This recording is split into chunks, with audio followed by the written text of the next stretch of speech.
Ladies and gentlemen, thank you for tuning in to the fifth episode of ROWEN Reports with Dr. Robert J. Rowan. Today, we had the pleasure of speaking with Professor Brian Peskin regarding EFAs, PEOs, and the myth about marine oils. We appreciate the time he took to share his knowledge with us, and I encourage you all to continue your own learning by following the link in the description below to get yourself a copy of the book he published with Dr. Rowan. Please be sure to also check out Your Essential Supplements, our newest sponsor. They carry many products that deliver the essential oils we discussed in today's podcast, all in a simple supplement form. Check them out using the link below and use the coupon code REPORTS10 for 10% off every order. We would also like to give a special thank you to our sponsor, PROMOLIFE, bringing you closer to the benefits of ozone therapy. Proudly rooted in the USA, PROMOLIFE is at the forefront of assembling ozone therapy generators designed for both personal and professional use right here on American soil. Meticulously handcrafted and precision calibrated, each ozone generator speaks quality and reliability. PROMOLIFE has simplified the ozone therapy process by offering a complete line of high-quality accessories that allow you to use ozone in ways you never thought possible. Don't miss out and explore the entire collection of cutting-edge offerings at www.promolife.com/ozone. Make sure you use the coupon code in the description of this podcast for an exclusive discount towards your journey to enhanced well-being. I am also excited that our friends at shopc60.com are helping to sponsor this video. If you haven't heard of C60 before, also known as Carbon 60, it is a powerful antioxidant that helps to optimize mitochondrial function, fight inflammation, and neutralize toxic free radicals. I'm a big fan of using C60 in conjunction with your keto or intermittent fasting lifestyle to support the immune system, help your body detox, and increase energy and mental clarity. If you are over the age of 40 and you'd like to kick fatigue and brain fog to the curb this year, visit shopc60.com and use the coupon code in the description for 15% off your first order and take control over your health today. All right, ladies and gentlemen, welcome back to another installment of ROWEN Reports. We have as a guest on our podcast here, Professor Brian Peskin. He is a leading medical scientist specializing in physiologically targeted essential fatty acids, specifically parent essential oils, PEOs, and their metabolites. In 2002, he began extensive research on the relationship of PEOs to cardiovascular disease. And for the last 14 years, Professor Peskin's work has been focused on pathways that maximize oxygen delivery and anti-inflammation to the human cell. His groundbreaking research has uncovered the root cause of cardiovascular disease and how to reverse it. Professor Peskin holds three seminal patents and has authored 3 books, one with Dr. Rowan, PEO Solution, on his findings. Professor Peskin, thanks for joining us here. I'll let you take it away. My pleasure. Thank you. Haven't seen Dr. Rowan in a while, so great to No, see you. it's been a while. Thanks, Brian. Thanks for coming on. Sure. I want to give you an introduction as well. Thanks. It was in the mid 2000s that you and I first met, and at the time, while I wasn't gung ho on fish oil, I was using it, and you educated me that fish oil might not be what we think it is. And it took you a couple years of sending me materials, and I read it all. Stuff like that. Good. Yeah, stuff like that's really important to me. And after a couple years, I said, "Oh my God, this man's right." And you turned out to be right, in my opinion, all the way down the line on essential fatty acids. The only place I could criticize you for was you didn't think that there could be a healthy vegetarian. Because I never saw one outside of you. That's until you met me. Correct. No one could do what you did. Yeah. You know, with the athleticism and hiking and low oxygen. Nobody. So I've always seen horrible vegetarians and figured it's impossible. But you're a rarity. I know. But I'll also tell you, we're not going to get into that here, but a heavy meat diet is not necessarily associated with health either. It's got some real problems, and people it's the oils, which is what we're going to be talking about. That's the guts. Yeah. All right, so let's start there. You are totally 100% against fish oil and marine oil. And I would assume that also includes krill oil. Absolutely. And the doses most health professionals recommend, it is 50 to 500 times, just called a super physiologic pharmacologic overdose of what the brain and the eyes use. I've never seen anybody give how they came up with the recommended dosages, except you always need more. That's their excuse whenever the study fails. They didn't have enough, they need more. So typically it's 4 grams, 4,000 milligrams. Here's how many milligrams a day a big-brained, big guy uses. Under 8. 8 to 9 milligrams is 99%. 8 to 9 milligrams versus in 1,000 milligram capsule at 60%, say DHA, EPA. They're retroconvertible, so DHA and EPA are the same thing. So that would be 600 milligrams, 600 divided by 6, it'd be 100-fold. So people are getting 80 to 400 to 500 times what they need. But Brian, the eye has some DHA in it. Okay, double it. So 16 milligrams compared to 600, that's still 35-fold overdose. And I'm real conservative, and you probably are too, 8 to 10-fold maybe.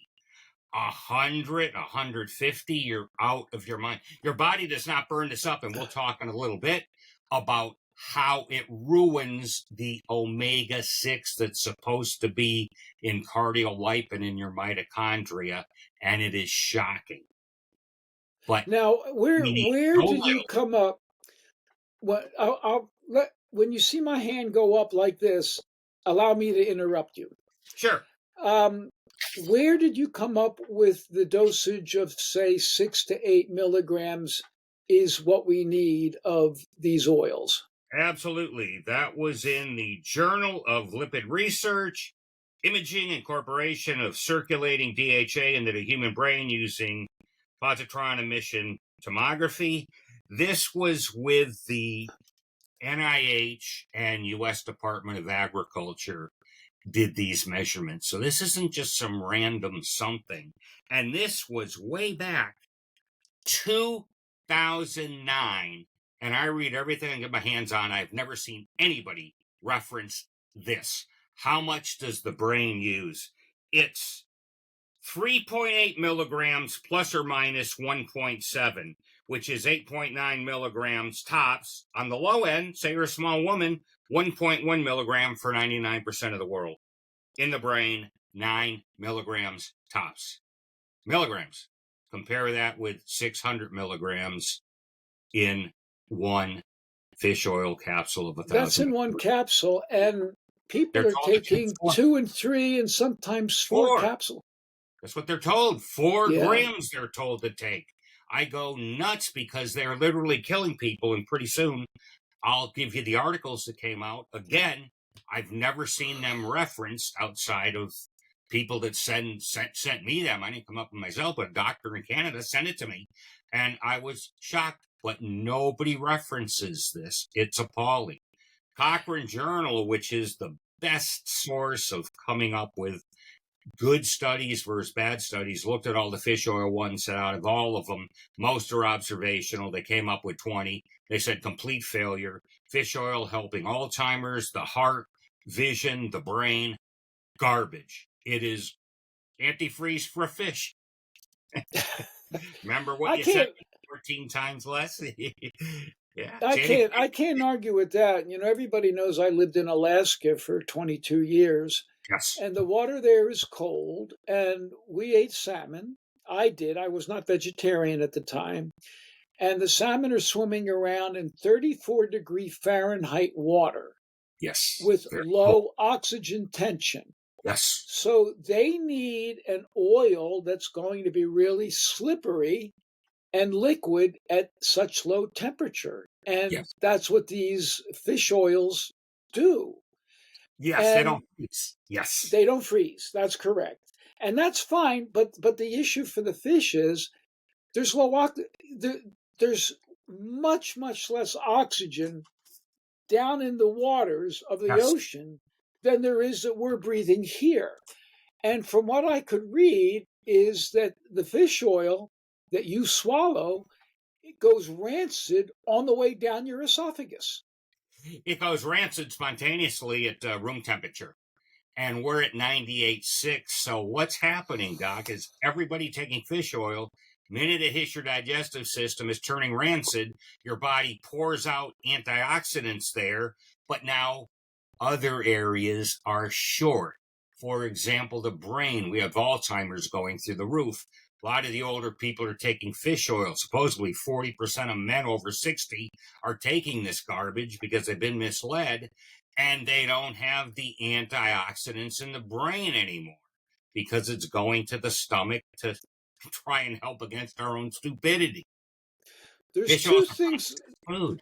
There's two things I want to get across to our viewers today. One is the myth that omega-6 is toxic to you and we're getting way too much. And the other myth is that all this fish oil is good for you. So let's address one at a time. Sure. I've got a few. I mean, all I do is read this stuff. And 2009, American Heart Association champions omega-6 oils to counter popular nutrition myths. This is a title. Journal of the American Heart Association is where it came from. Published in Circulation 2009, a top cardiology journal. Here's the quote.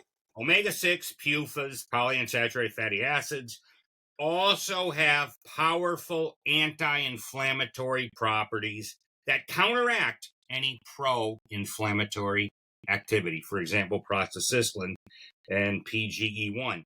It's incorrect, and this is quotes, not me saying it or paraphrasing it, incorrect to view the omega-6 fatty acids as pro-inflammatory.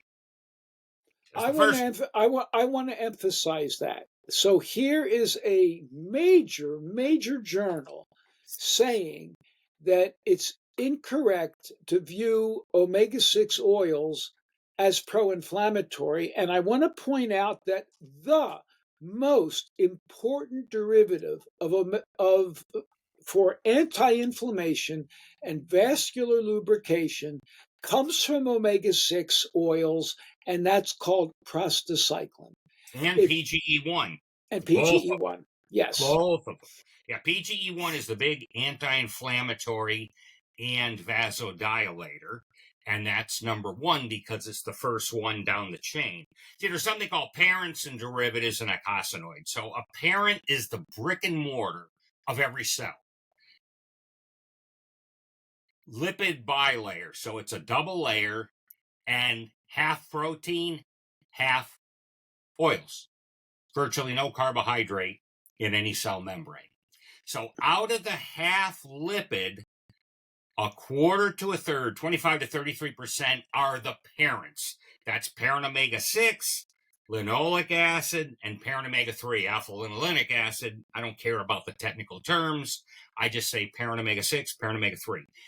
And the majority in every tissue is by far parent omega-6. In most organs, it's 4-1 in favor of parent omega-6.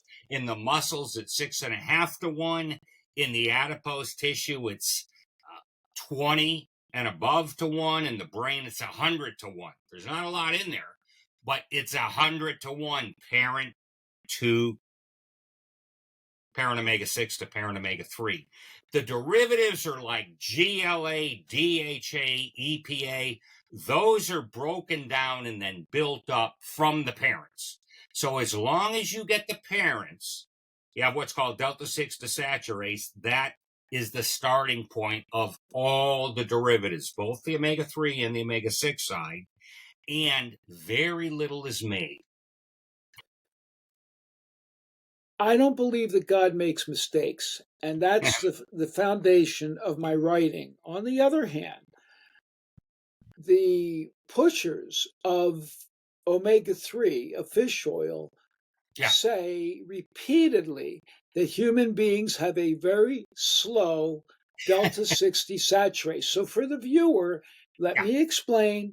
You have an 18 carbon chain fatty acid that has to be elongated and further unsaturated for proper physiology. That's how it goes. And this enzyme, delta 6 desaturase, is key in this process to desaturate it more and to elongate it more. And it is slow in humans. So they're saying that's the reason why we have to give 8 grams a day of fish oil. Please comment on that. Yeah, it's even worse than being slow. It's virtually insignificant. It is a very slow amount. And 20, 30 years ago, the problem was they had very poor chromatography, so they couldn't tell. They thought 37% of all the parents were converted to derivatives. Now it's known that it's much less than 1%. Wow. Yes, it's next to nothing. It has nothing to do with slow, because slow is a time constant from engineering or medical physics, and it just means over time you're at normal again. So they don't even understand what the hell they're talking about. It's not. I have an engineering background, and it has nothing to do with slow. It's small in the amount. You need extremely low amounts. And the derivatives are the supporting structure in the house. Remember, the parents are the brick and mortar, and the derivatives are the doorknobs, that kind of stuff. The eicosanoids, like PGE1, are the controllers. More inflammation, less inflammation. Why the heck would I need more inflammation? Real easy. I take a knife, cut the hell out of myself, bleeds. That's called inflammation. So it's acute inflammation, and it's very normal. Any kind of an injury, you have to have inflammation. Tells the body, go, fix it. But what we have today is chronic inflammation. It's on all the time, and I'll tell you why in a minute, because a 2017 paper explained it beautifully. Again, never saw anybody pick it up. And we keep getting misled, but it is not slow. It is very small amounts. And again, USDA and NIH did the measurements with radioisotope testing, and they can tell. And nobody talks about this at all either. There is no science given in the areas of fish oil and EFAs. There's just none. It's just yapping about a rotten study they did that should be in the trash bin. It was so poorly done. It's like the observational stuff. Remember, they were telling women for 10, 20 years, birth control pills are wonderful. They decrease cancer, right? This is the pharmaceutical birth control pills. Well, it came out, they actually cause cancer.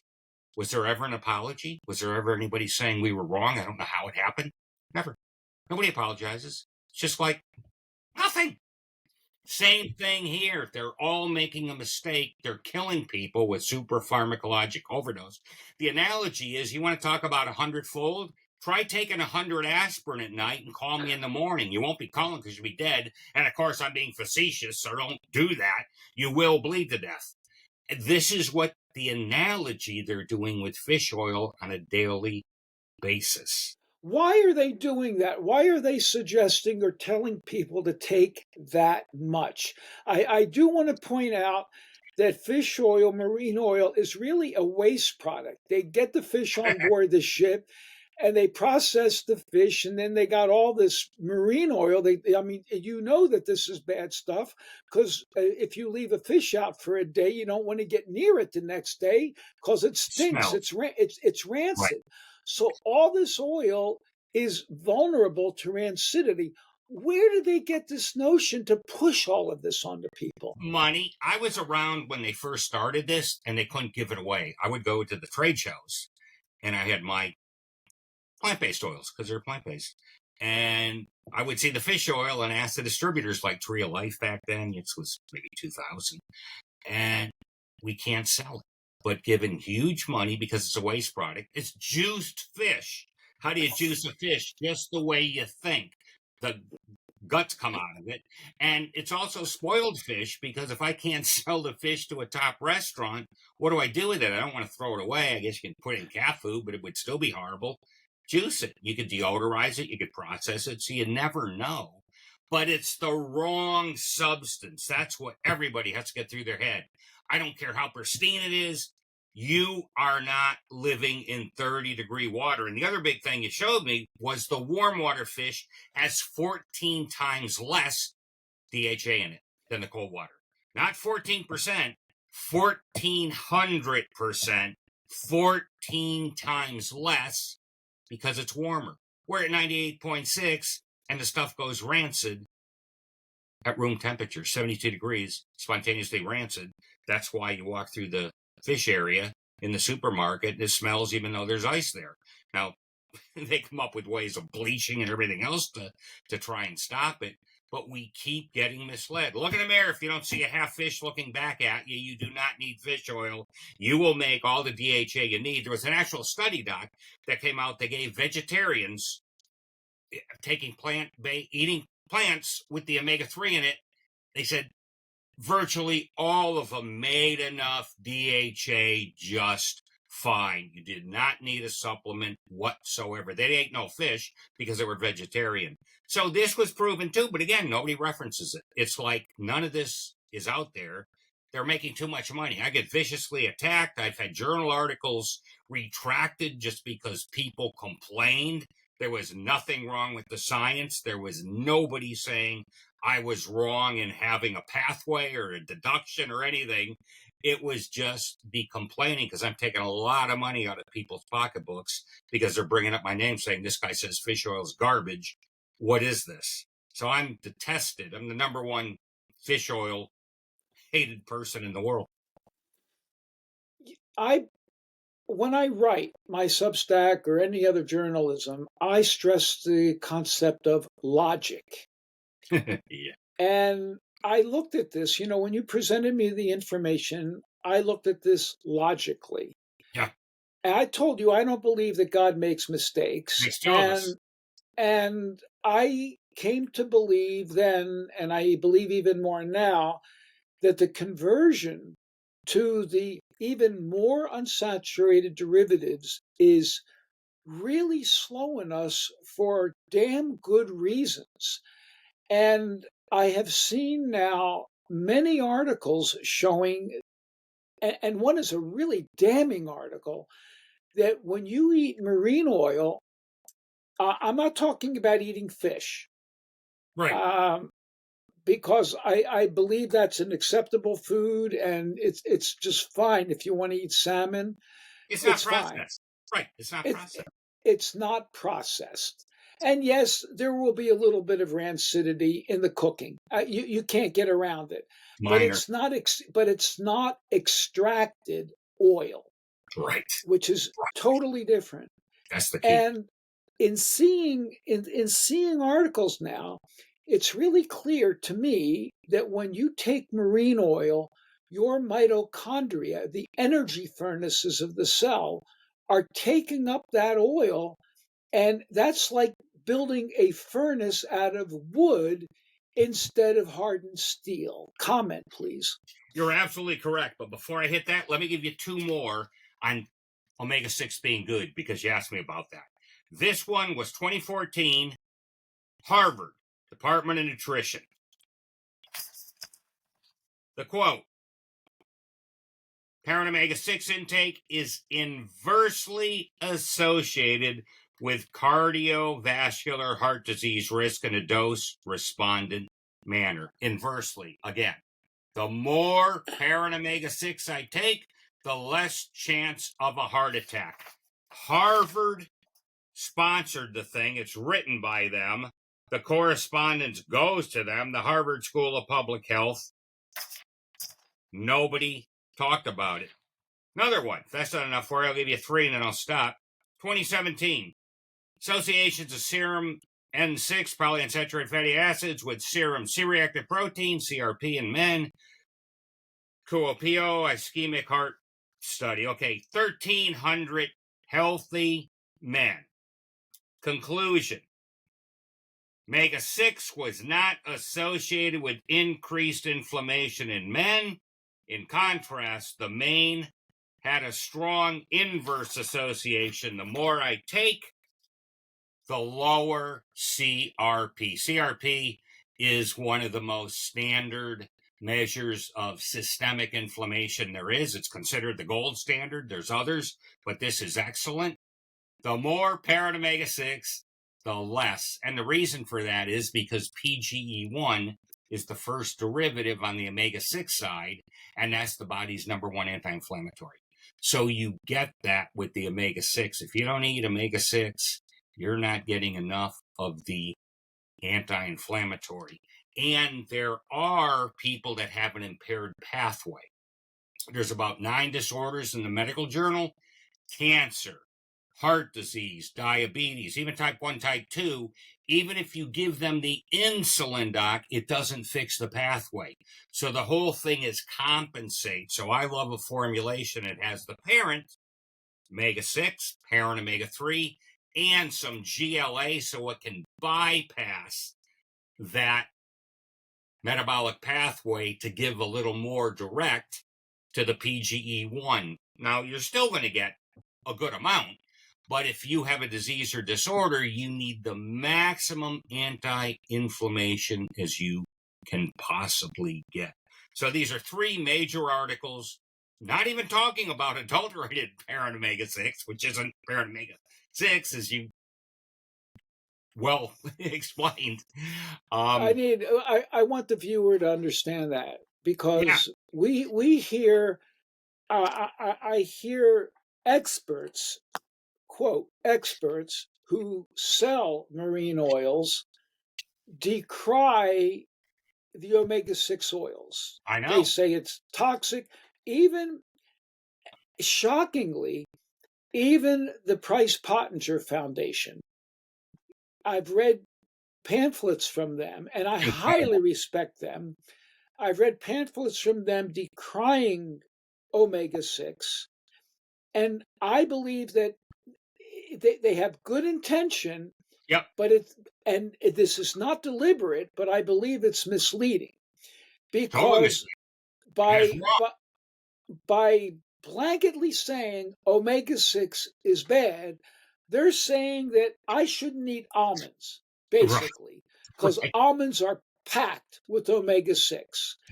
And I think the failure of the people who are doing this is the failure in differentiating that what's in a bottle, like Mazola oil or Wesson oil, is not omega-6. It is, and your term is adulterated oil. An amalgamation of poison is what it is. It's an amalgamation of poison. Because when they extract out, when they take almonds and make almond oil or sunflower oil or corn oil,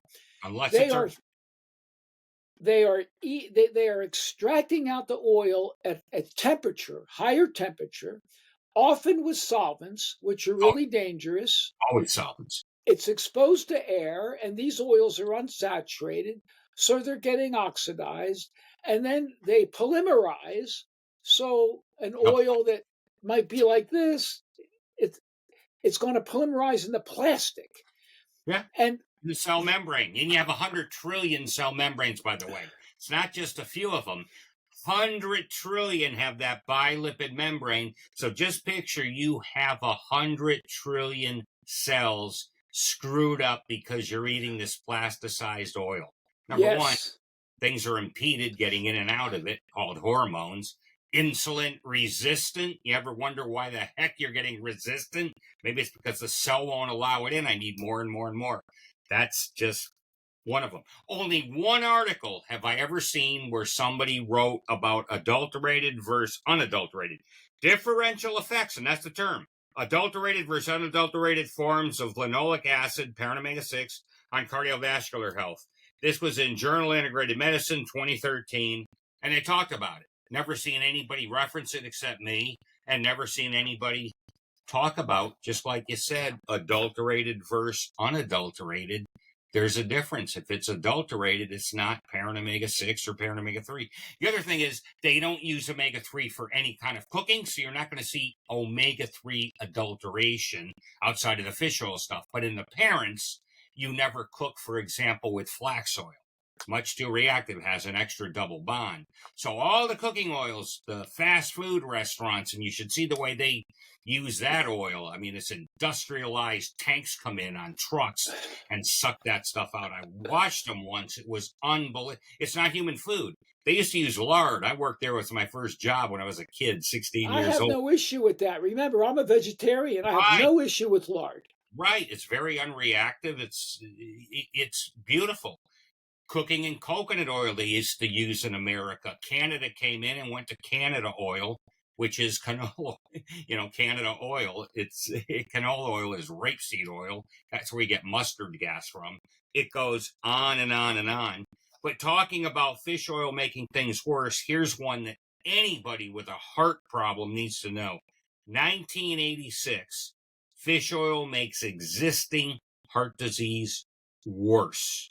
Ooh. New England Journal of Medicine, America's top medical journal. Patients with atherosclerosis, arterial problems, prostacyclin biosynthesis fell by a mean average 42% during the fish oil period. Prostacyclin is the body's natural blood thinner. So the platelets can't stick together, they stay apart. The platelet won't stick to the arterial wall, keeps the charge right. 42% less, so the platelets are sticking together, sticking to the arterial wall, making a complete mess. Anybody with existing heart disease to take fish oil, you have to be out of your mind. Once again, 1986, 25 years, 27 years. Nobody references this. It's unbelievable. There's no science given at all of these by these people. It's horrible. So, isn't that incredible? To me, it is. But tell me, how are they? America. What are they basing this fish oil? There's got to be some papers. Good, because it displays the omega-6, just what you were saying. And let me tell you about this. Because omega-6 is bad, that's just a given. Most of it is adulterated, so I can see them, but they don't know what the word an adjective means. You need to put in adulterated, which it's not even omega-6 if it's processed. But organic oils are what everybody should be using to fry in, to bake in, to cook in. But here's a great one. Molecular biologists discover an active role of membrane lipids. 2017. Proteins and aberrant membrane lipids compositions are sensed. Aberrant means screwed up, processed, adulterated. The UPR plays a key role in secretory cells, which is like pancreatic beta cell for insulin, but also protects other cells from the stresses associated. UPR senses membrane lipids and responds accordingly.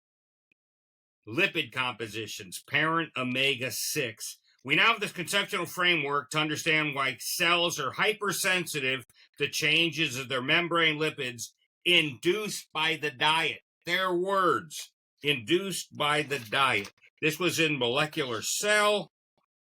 Activation of unfolded protein response. They only thought it was proteins, but it's lipids too. Journal Molecular Cell. Now, physicians don't read this kind of stuff. Somebody like me does, but physicians read the clinical. They should have read New England Journal of Medicine, JAMA, Lancet. But what happens with this is the cell is staying in chronic inflammation mode when you're eating processed oils. Fish oil, processed omega-6, anything that's processed, there's a thermodynamic reason. You go, how the heck can the cell tell? It can tell because it's supposed to be a certain size and it's not. And it can tell, and it is in chronic inflammation. What's the problem today? Every medical conference is inflammation. Even cancer, the guy that came up with the oncogene, 2010 reversed it, saying inflammation takes center stage. It's not the oncogene. There's not enough mutations. That was reversed. Almost nobody ever saw that. But that was, I think it was Weinberg. at MIT reversed it. It was called one renegade cell, and there needs to be 6 or 7 mutations. There was only like 3 or 4, and he changed it. It's inflammation, heart disease, inflammation. How do you stop inflammation? Oxygen, like you were saying, PGE1. There's not many ways to get around it, but horrible. So the cell is sensing the inflammation. Another one, which is shocking, DHA lowers cardiac mitochondrial enzyme activity by replacing parent omega-6. First thing they looked at, and this is in humans, you take fish oil, your DHA goes up to a diabetic level. Most diabetics have way too much DHA in them. That's the omega-3 series. It's like 70% too high. So the first thing is you want to be mimicking a diabetic. If you do, you're out of your mind. Mitochondria have a central role. It provides the energy. What happens when you take fish oil, it remodels the cardiolipin, which is in the inner layer. And there'll be a beautiful thing. Replacement of parent omega-6 with DHA fish oil prevents the formation of domain by lipid domains by blah, blah, blah. It doesn't matter too much. The inner layer is all parent omega-6. People on the internet have lied and said it's omega-3. I listened to some guy doing it. I won't give his name, but he's enormous. Here's beautiful quote. Parent omega-6 rescues the major remodeling in the cardiolipin induced by long-term intake of DHA. It's giving you heart failure, congestive heart failure. The heart has no energy, and you can fix it by putting the omega-6 back in. They use the term rescued, and even a small amount. Fish oil can lower liver mitochondrial activity. I mean, this is incredible. Again, 2017, never saw anybody reference it. American Society of Biochemistry and Molecular Biology. So again, the doctors aren't reading this. It's really just tragic. You know? Brian, I believe I addressed that in one of my Substack articles, and I want to explain. I want to explain something to the viewer. Cardiolipin. I don't want you to be confused about that term. What cardiolipin is a fatty acid molecule in the mitochondria. That's the key component of the membrane of the mitochondria, cardiolipin. So it doesn't necessarily mean heart, it's mitochondria. Once again, mitochondria are blast furnaces. That's my term for it. You are burning, you are combusting carbohydrates and fats with oxygen. They're burning in the mitochondria to make energy. To make energy. And if you don't believe me, you're breathing in oxygen, you're breathing out carbon dioxide. You are burning things. And this occurs in the mitochondria. Well, the mitochondria is an organelle, a subset of the cell, and it has a membrane, just like your cell has a membrane. And it should be made up of almost 100% omega-6, because the omega-3 is even more unsaturated than the omega-6, which is going to make it much more vulnerable to the blast furnace, to oxidation. And when you eat omega-6, when you force feed yourself omega-3, pardon me, your mitochondria take it up, they become vulnerable. And as Professor Peskin just said, you induce a reduction in the function of the heart cells by 50% by consuming fish oil because it's poisoning their mitochondria. Comment.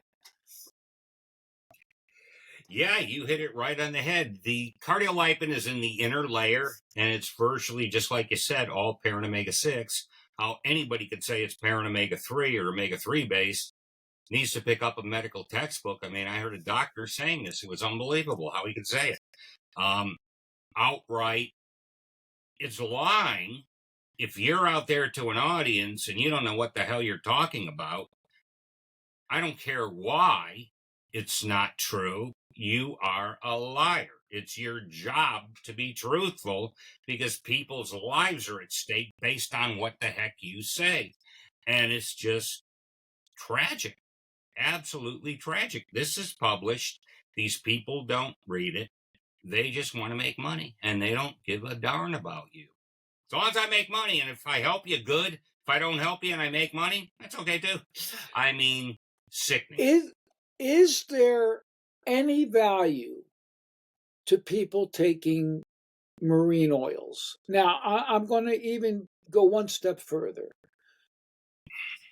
There might be some people whose delta 6 desaturase, we know it's slow, Is near zero, or it's so impaired it won't do anything. It's really really impaired, and it doesn't function, so they can't elongate. So little. Well, if it was really impaired, you'd be dead. So you could have a chronic disease or a disorder and it's impaired, but if it wasn't working at all, you're dead. I mean, period. You're just dead. And I don't know anybody that's died because of a fully impairment in the delta 6 desaturase thing. To answer your question, yes, but the amount needs to be so minuscule. I mean, like 50 milligrams a week. I have a formulation in a medical food that does use some, but you better really know what you're doing. And to me, there's no other group in the world that knows what they're doing outside of us. So we use it to generate as much PGE1 as we can because this is for diseases and disorders. But your average person doesn't need it. And to get as little as 15 milligrams a week,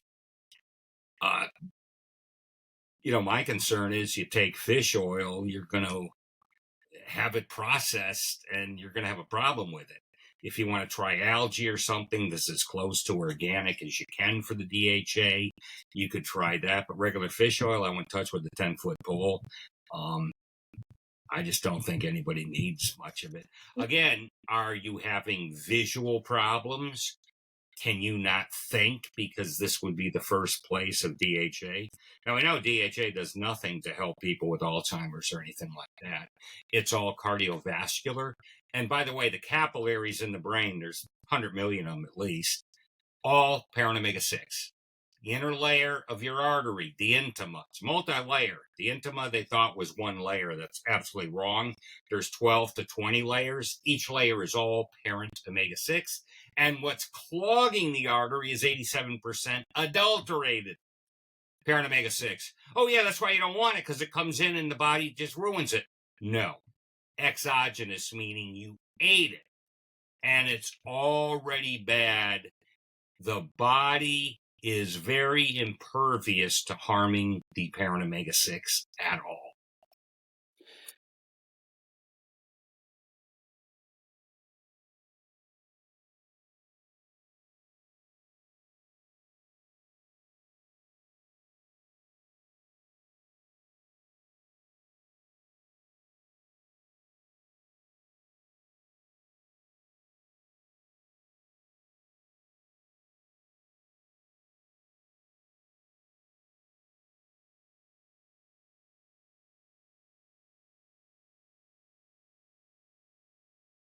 When I first met you, you gave me your book, The Hidden Story of Cancer. Yeah.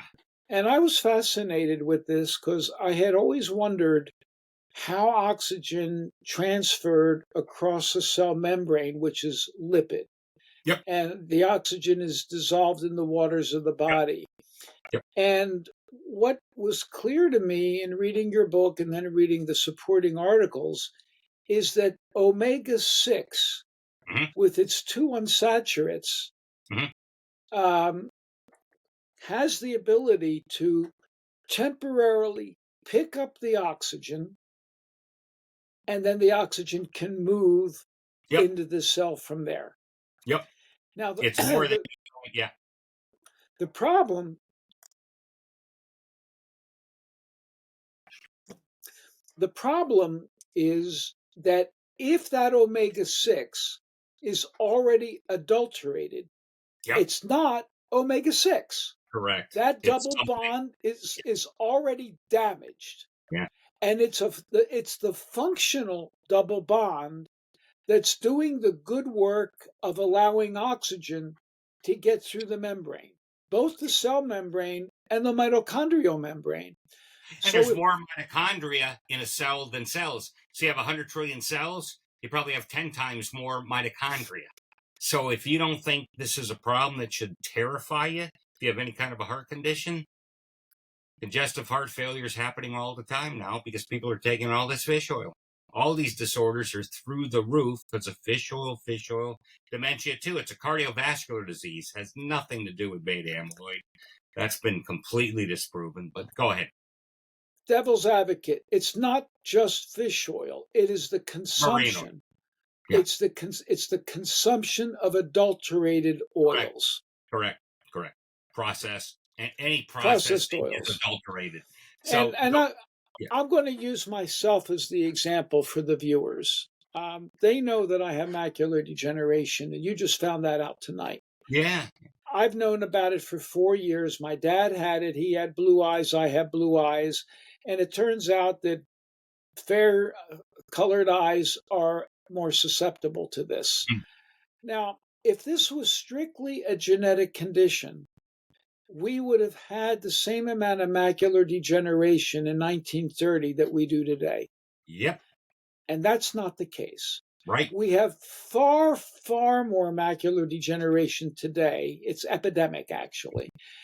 And it's getting worse. And it's a leading cause of blindness in my age group. Well, I've had a phenomenal diet for the past 20, 30 years. Thank God I do. Because when I look back, where did I get this, having eaten a good diet? Because the research is showing now that macular degeneration is a disease of modern civilization. Its rise parallels the rise of processed foods, almost exactly to the graph. Wow. So it's a disease of modern civilization, processed foods, and I ask myself, well, what about me? I mean, you know I have a good diet. Well, this is a lesson for moms and your children. My mom, may she rest in peace, did cook in oil. I remember her having Mazola oil and Wesson oil and We're told how good it was. It was better than butter, it was better than lard, it was better than everything. The medical profession. Exactly, because it didn't have cholesterol. So, right. And she had margarine as well. Yeah. And margarine is the most adulterated of the oils. It's just plastic. It's plastic. Will kill you. So I don't blame my mom. This is ignorance. She didn't know, but I grew up with this. And what I want to stress is what you eat as a child and as a young adult, these molecules get incorporated into your cell membranes, and damage is occurring right then and there. And the damage may take 20, 30 years to really manifest. So from my perspective, I believe that what I'm experiencing with my eyes is paying for the sins. I'm using that word, loosely, but paying for the sins of not having, of eating an improper diet, not in accordance with what the Creator provided, but with what man provided, that damaged my cell membranes and led to the deterioration in my retina. That's what I believe. What are the symptoms? We were chatting off air, and you said you really couldn't tell any symptoms, but how did they catch it, and why? Was it a routine checkup or something, or? It was a routine checkup. I noticed my vision was changing, and so it's changing a little. So there is a symptom, right? But it was more cataracts than it was the macula.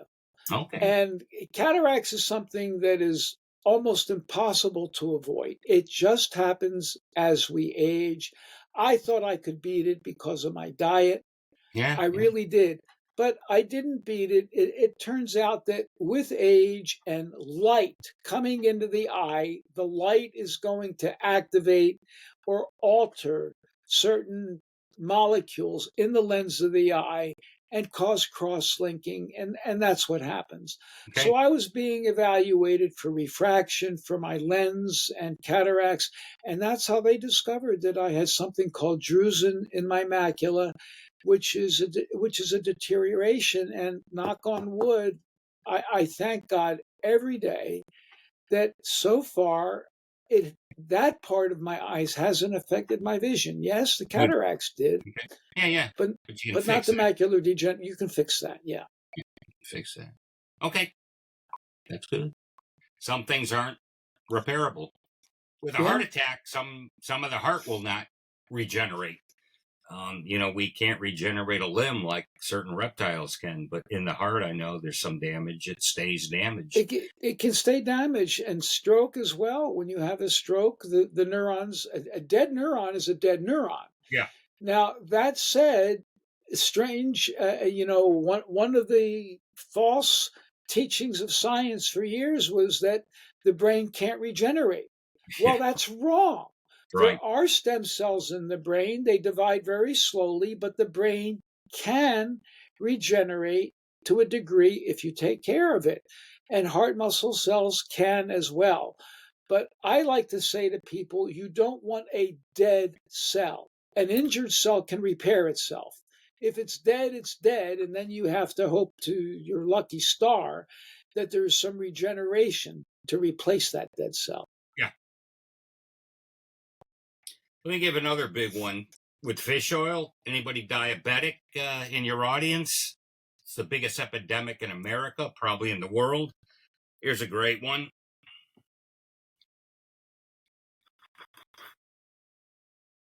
24% mean glucose level rise within 1 month taking the fish oil. This was Annals of Internal Medicine, 1988. Wow. American Journal of Cardiology had it.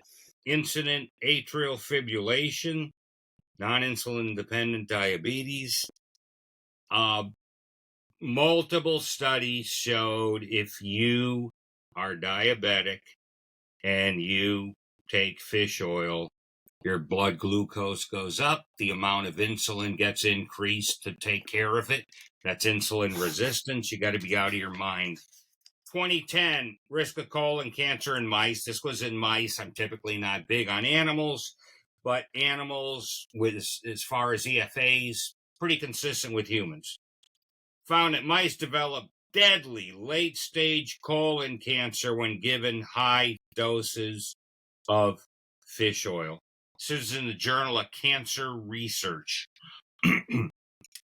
Increased inflammation only took 4 weeks for the tumors to develop. Not only the mice receiving the highest doses of DHA, but those receiving lower dosage too. Support a growing body of literature implicating harmful effects of high dose of fish oil consumption in relation to certain diseases. Have you seen anything in the news or the literature about fish oil increasing disease? Where the heck are they coming up with that? No, it gets squashed. Isn't that unbelievable?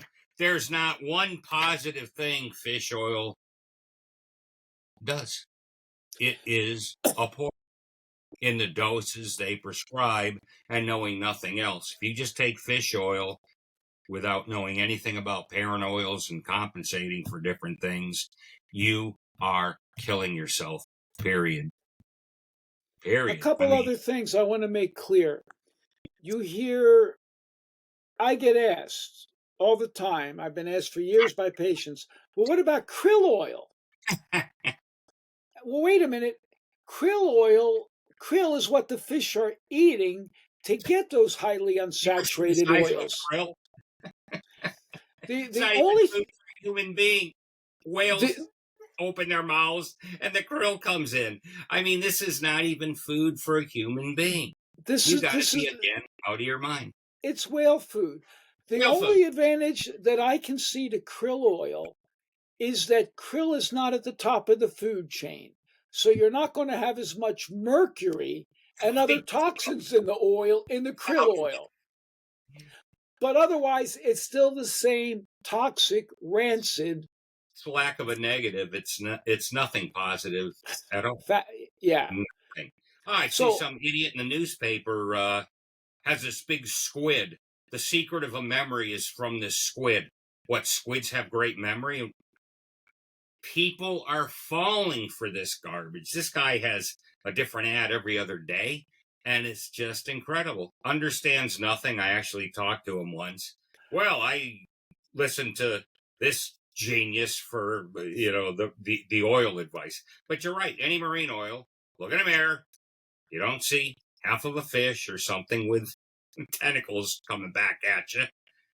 You don't need it. You don't need antifreeze for a fish living in 30-degree water because you're not. Well, the only way you could do it is either alcohol to stop the freezing. I throw you in 30-degree water, hypothermia, you're dead. You're going to freeze because most of the blood is water. Most of your tissue is water. Turn into an ice cube and die. So nature only has two choices. Either alcohol, you have a drunk fish, so that doesn't go, or the long-chain fats, they don't freeze. It's like vodka doesn't freeze. You throw it in the freezer. You can keep it cold. So there's very limited choices, but you're not living at that temperature. Put it at 72, spontaneously rancid, but the brain has it in there, Brian. Yeah, but the brain has the antioxidants to make sure it doesn't oxidize. And the half-life, the same molecule at DHA stays in there for 2.5 years. What? Yeah. That's how you get that small, 7 milligrams a day is all you need. It stays there, and the antioxidant protects it if it's there. And that explains, you said 2.5 years, the half-life of that molecule. Yeah. That explains why what you eat as a child, as a teenager, persists, because those toxic oils remain in there for years. Yeah, you got a good point. Years. Yeah. Can stay in there for years.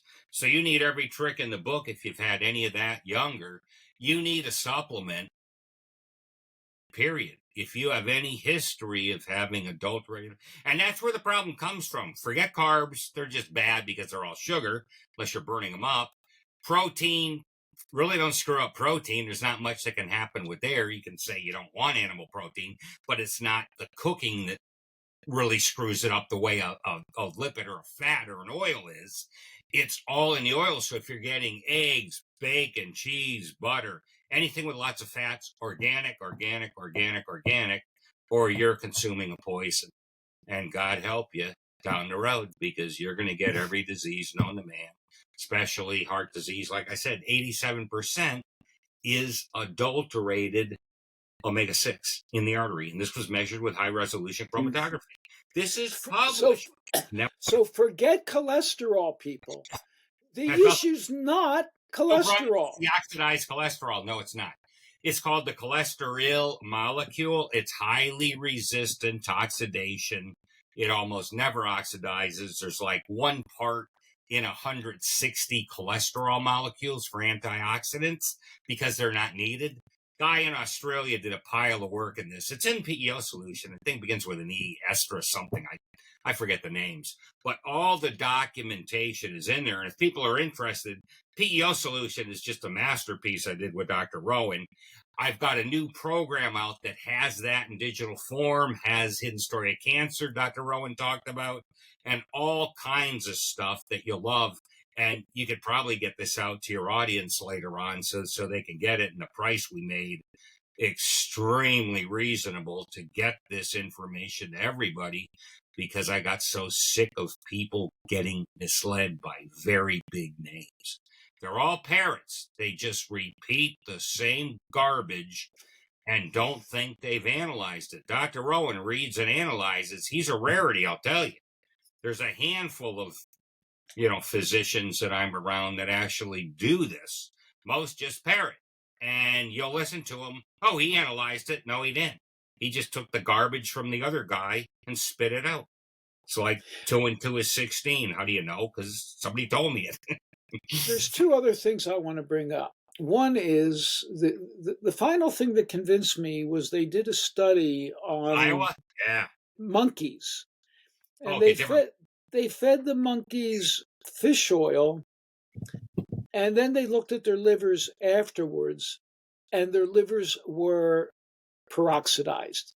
The cell membranes were all damaged in their liver from the damage of eating the fish oil. And I said, Like age holy, spots, right? On the outside of the age skin. spots, like It's age age. spots here. And that's the next thing I wanted to raise, exactly, because skin has 1,000 to 1 Yeah. omega-6 to omega-3.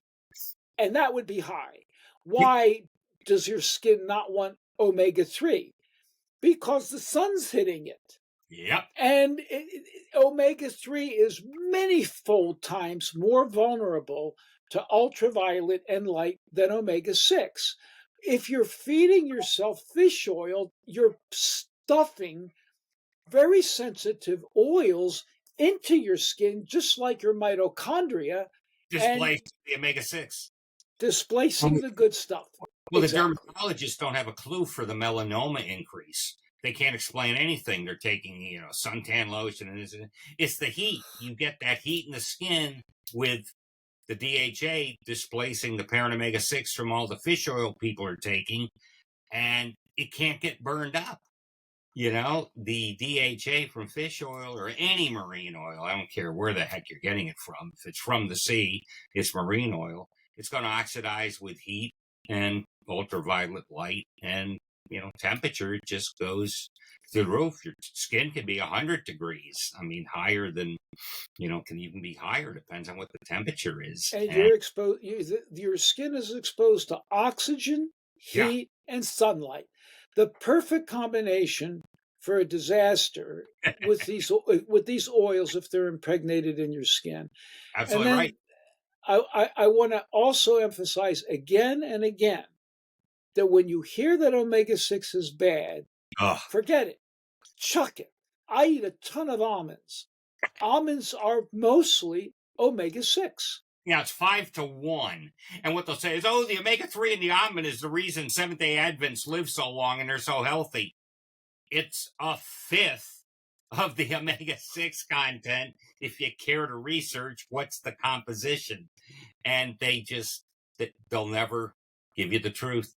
And there's plenty of omega-3 then in almonds. Yeah. It's a small amount, but it's enough.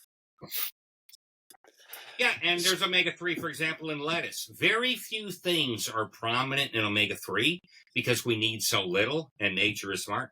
But even in the grass, which is heavy omega-3, by the time a grass-fed cattle is done with it, it's about 2 to 1, 6 to 3. And most of their omega-3 is burned up.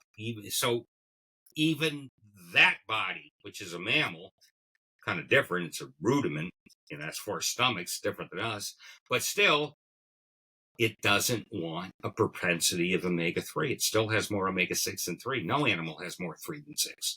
No animal. And you're absolutely right. But you can get the omega-3 from vegetarian sources. Like I said, eat a pile of lettuce. It's in there. Yeah, especially butter lettuce. When you feel that, the slipperiness of the butter lettuce, that's omega-3. Very good. It's doable.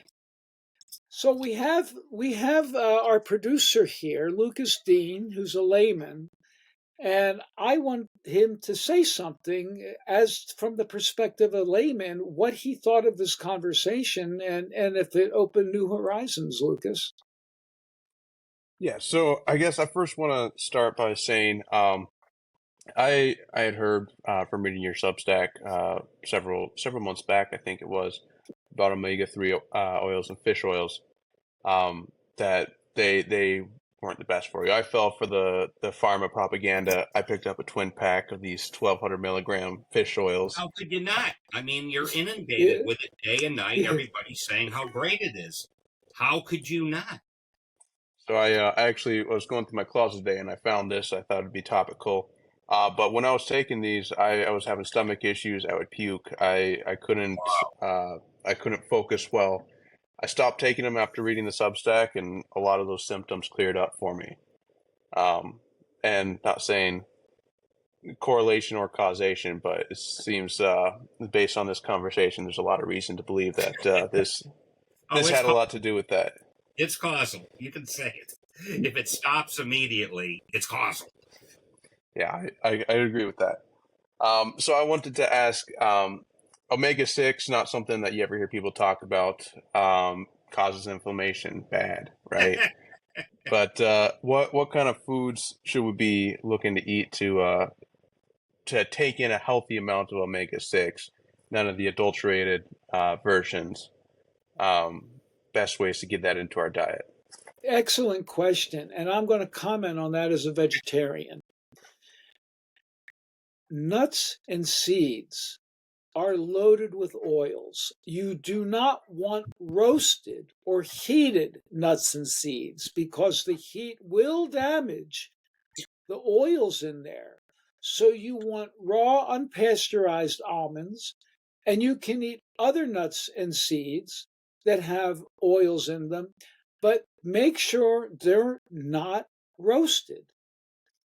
The problem with these oils is they are extracted out of nuts and seeds and removed from all the protective factors in the nuts and seeds, like vitamin E, selenium, and other things that prevent the oils from being damaged.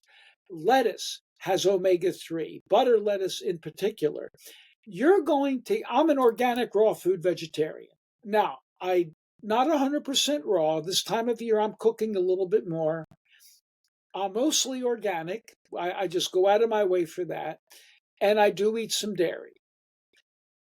So that gives you an idea of what I'm doing. Now, I've had my fatty acids checked. I got plenty of omega-6 and I got plenty of omega-3, and I don't eat any fish. Perfect. I hope that, Lucas, does that explain where you can get these beneficial fatty acids? Or And you know, I want to add one other thing. It's known and published repeatedly that walnuts lower heart disease risk. Yeah, right. So there you go. Why? Because walnuts are a source of parent omega-3, giving you all you need. There's also plenty of omega-6 in them too. Yeah. So it's all there. And I don't give anybody a bad time about being a carnivore versus a vegetarian. You do what you want to do, but if no matter what, don't cook in oil. If you want to use oil, use butter, ghee, or coconut oil. That's it. Not even olive oil. Don't cook in olive oil. Olive oil is the juice of a fruit called the olive. We don't boil orange juice, but we're cooking and exposing monounsaturated fat to oxygen and heat if you cook with olive oil. Use it as the juice that it is. Put it on your food after it's cooked, or salad dressing. I make a lot of salad dressing with the extra virgin organic olive oil. But olive oil is not a good source of parent omega oils, No.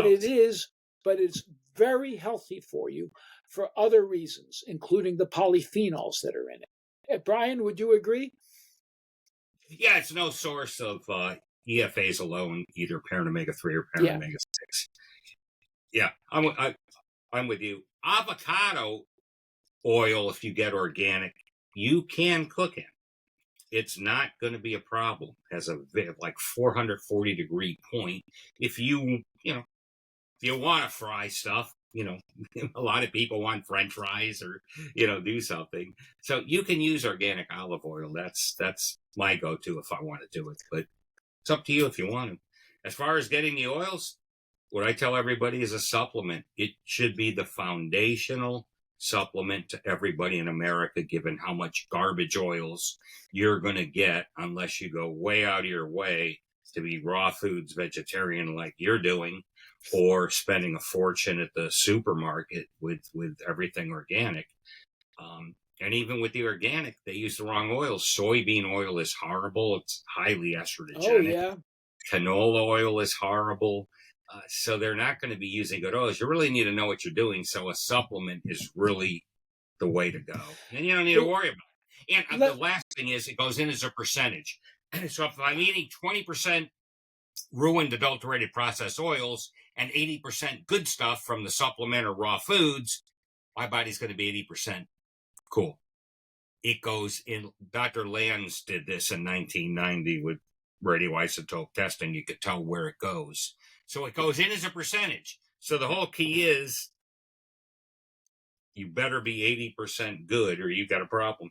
And I about the think only you way need to to do it, be. I think you need to be higher than that. But I do have one. the lowest level, the Yeah, lowest. I do have one issue to pick with you. You said you can cook with avocado oil, and I don't agree Yeah. Why? because it's still got unsaturates in it, and I think any unsaturate, even if it's monounsaturated, has vulnerability. That's my belief, Brian. There'll be a percentage, but again, what I look at is overall how much I'm using that compared with how much, because I do take a supplement. I'm not raw foods vegan. I want to be real good. So that's about the only place I'm ever going to do anything to give me a couple of percent of a problem. So I'm probably sitting at 95% good. Okay. I can live Well, with that. That's a good point. Do you want to be at 95? You want to be at 99? I want to be at 99, and Yeah. I have to be at 99 for this. Oh, yeah, I'll give you that. I'll give you it. The higher you're operating, that's why I love the idea of a supplement to make it as easy as possible, especially for the average person, because you do fast food a couple times a week, you're in big trouble unless you're taking a supplement to counteract it. Big trouble. Very good. Lucas, comments?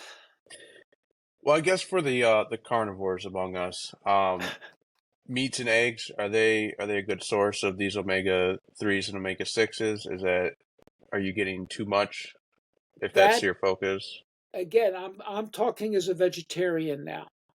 It depends on the source. If you're getting eggs that are laid by chickens that are free range, eating mostly insects and not commercial feed, then yes, I have no issue with eggs. And I think it's a really, really good food, even though I don't eat them. What about beef? If the beef is grass fed, as Brian said, the grass has omega 3 in it. It's got plenty of omega 3. So your beef is naturally going to have omega 3 that you need and omega 6 because grass has both. But suppose your cows are being fed corn and other unnatural stuff. Now you're giving them an adulterated diet with stuff that they shouldn't be eating. Would you agree, Brian? Yeah, that's the problem.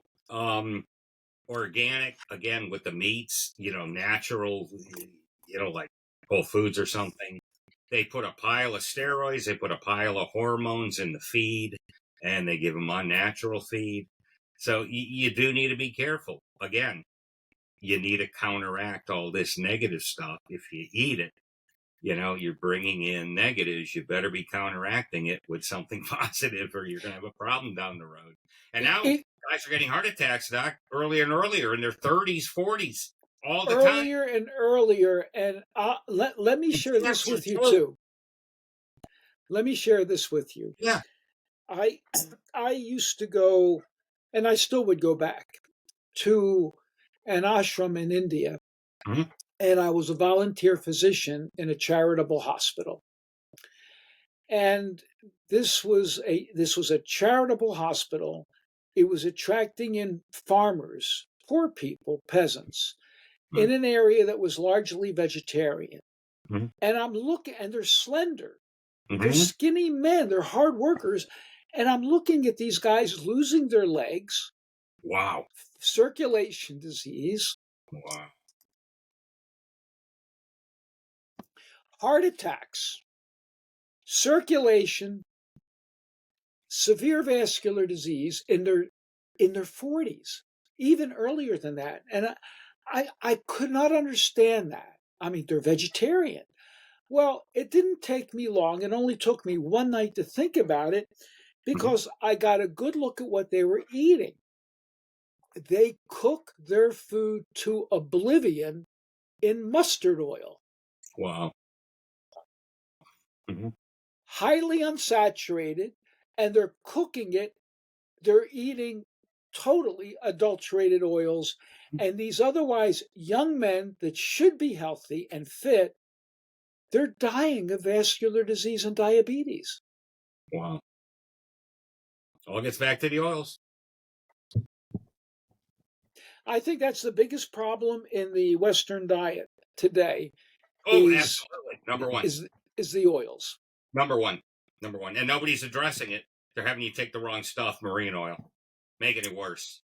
They're making it worse by having you take marine oil instead of saying, hey, you can have all the omega-6 you want in its natural God-made state. My mantra is, if God didn't make it, don't eat it. And that Mazola oil and the Wesson oil on the shelf was sure as heck not made by God. Another thing, the more omega-6 that's fully functional, cholesterol goes down. Not that I really care, because there's no cholesterol center in the bloodstream, like you said. Well, that's a genetic defect. Like hell it is. It's a dependent variable. It means nothing. And by the way, LDL-C is the transporter of the oils in the bloodstream. It's called a lipoprotein. So the LDL is transporting the oils, and that's the carrier. So it doesn't matter. The whole key is what's in those oils. And that's it. We keep getting back to oils, and everybody's looking in the wrong place. It's just tragic.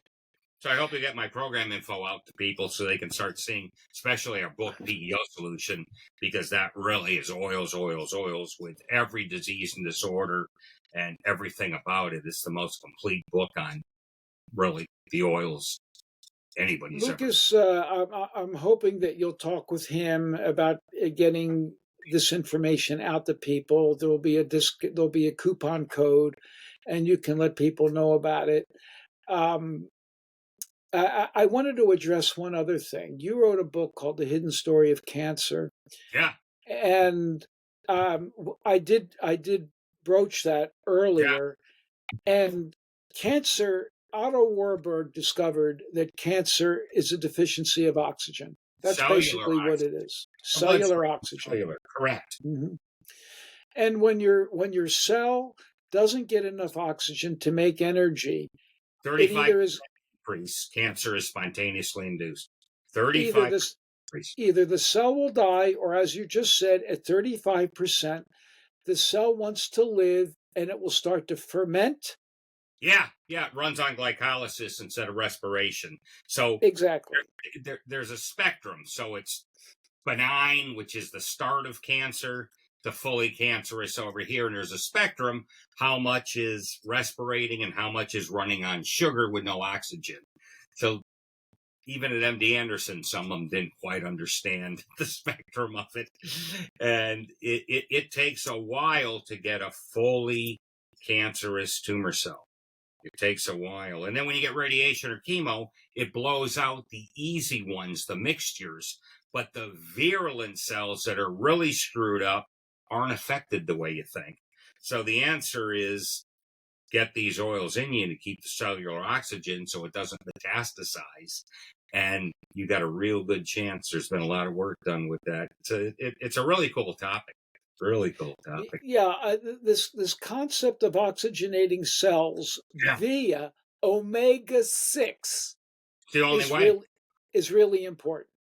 Yeah, nobody's got that. Nobody talks about it except us. Yeah. I hope your listeners will get this. And I'll get Lucas the info on that too. Okay. Yeah, I'll get a link to your book in the description of this one when we publish it as well. Okay, Lucas, there are essential fatty acids that I use.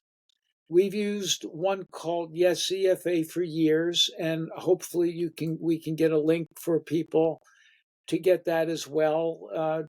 Professor Peskin designed that. It's a combination of omega-6 and omega-3, but the important thing is that these oils are not adulterated. It's the way they're taken out, encapsulated under nitrogen so that they're not oxidized. And I have seen very nice results in people using oils like this. Yeah, that's key. Those criteria are key, what you said. Because you might not get that in other fatty acid supplements. They may not be organic, Rare. and they might not be extracted under nitrogen at cold temperatures. They don't care. Very good. All right, Lucas, as a layman, any other questions? I thought this was a really great podcast. Yeah, definitely a lot of new information here for me personally. It makes perfect sense, but never put two and two together that having the oil exposed oxygen is going to cause it to oxidate and be rancid. And what good is rancid oil to your system? I did want to make one comment on eggs for people who do eat eggs. If the shell's white, it's probably not good for you. You're looking for those fully organic eggs with the brown shells. Just means the chicken's had an all-natural diet. If the shell's white, it's not going to have the nutrients that you're looking for. I think that's important, along with eating the organic meats as well, the 100% grass-fed beef. And for me, my diet is mostly venison, which I harvest out of the woods myself. So that's how I stay away from the processed meats. Yeah, excellent. I'll leave you with one last thing. This comes out of JAMA, second best medical journal in America, Journal of American Medical Association. Conclusion, quote, supplementation with DHA compared with placebo, meaning did nothing, did not slow the rate of cognitive and functional decline in patients with mild to moderate Alzheimer's. So anybody thinking this marine oil garbage is going to help anything to do with cognitive impairment, you're delusional. This was published back in 2010, and they just don't stop. Your brain has enough of it. When the gas tank is full, adding more, zero. I want to add to that. When you were educating me on this 18 years ago or so, I was really taken by the foolhardy studies that were done on marine oils and the lack of true controls. Right. They don't control against parent oils. They don't control against anything. And the only one where I saw a reasonable control with parent oils, the parent oils did better. Right. Absolutely. They win every time. That's why Cochrane said fish oil is worthless in every indication you can look at. Yeah. And I think it's the number one supplement after vitamins. This is how my joke is everybody's an idiot, but it's not their fault. They're EFA deficient. They can't think. They have no attention span. You start seeing people driving. They need a mile before they'll even pull out in the road from a driveway onto the street. It's like their eye-hand coordination is so deteriorated, they can't even move. It's unbelievable. I look at this sort of thing because I'm always analyzing. We're getting worse and worse and worse. All you got to do is start taking these oils and boom. So I'll get that info off to you. Great seeing you again. And let me send a couple of journal articles to you. Yeah. Thanks, Professor Peskin, for joining us here. Thank you. It was an honor and a privilege. Thank you, Brian. I would like to do this again with you sometime. Sure. I'll send you this info. Okay.